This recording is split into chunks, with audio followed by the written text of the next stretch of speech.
Hey guys, welcome back to a new video. I'm Stephanie West. I'm a licensed counselor here in the state of Michigan and owner and operator of In Progress Counseling. So I was listening to an interview a couple weeks back on a podcast, and they were talking about how there are retail stores where there will be a mirror behind the counter. And some of it is to be able to check on what's going on in the store and make sure that there's not, unscrupulous activities going on. So it is a measure of kind of safety.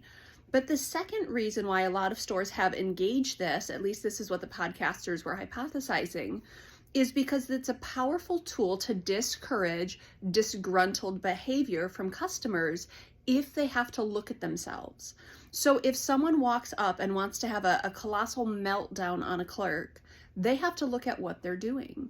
They have to see, the redness in their face. They have to see the veins popping. They have to see the spittle kind of spewing. What a powerful way to keep customers in check. Basically saying to them, hey, you can have a meltdown, but you're not going to allow to pretend that you're not irrational or irresponsible right now because the evidence is right there, right?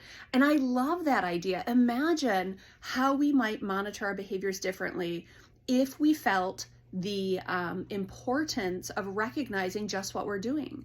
So theoretically, having to look in a mirror every time we have a meltdown, go scorch earth on someone, eviscerate someone, the whole idea too of having someone video you. When you are having a temper tantrum or you are having some sort of big colossal emotional purge in the direction of someone, what if that were being videoed and then that would be displayed for the world? Do you like who you're being in your most intimate relationships, in your friendships, as a parent, with your significant other? Or do you abdicate responsibility of conducting yourself well? As a boss, do you excoriate your employees? Do you stand in front of them with vitriol and with demands and with intensity and with disrespect? I hope we consider what it looks like to look at ourselves in the mirror when we are dehumanizing other people. And there's this kind of pushback that people will say, well, Steph, I wouldn't have acted that way if they hadn't done A, B, and C.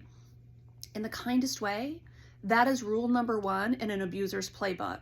I wouldn't have put hands on them if they hadn't done A, B, and C. I wouldn't have had to put them in check if they hadn't embarrassed me. I wouldn't have had to do whatever the terrible behavior is, but this person pulled it out of me. We have such a responsibility to monitor our emotions well, to handle our emotions well, to monitor our disrespect towards others, to watch how we dehumanize other people. That is an us thing. If someone is intersecting with me and I go scorch earth on them, I don't care what they've done to be a catalyst for my distress. Me going scorch earth on them is a me problem. It is me dehumanizing. It's engaging in power struggle. It's for me to feel safe in my world. I need to eviscerate you. Imagine what that means. If for me to feel okay about myself, I have to dehumanize someone else, we've got a lot of work to do. And sadly, it goes on all around us. And so I want to encourage you, if you are someone who will red face, veins popping, spittle coming out, and just go ham on your kids, on your significant other, on your parents, if that's who you are, take a look in the mirror.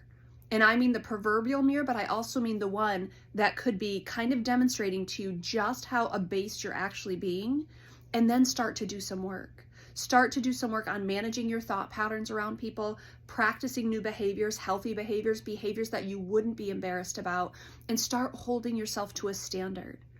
I don't care what harm is being exacted our way to dehumanize someone else in that process so we can be most okay.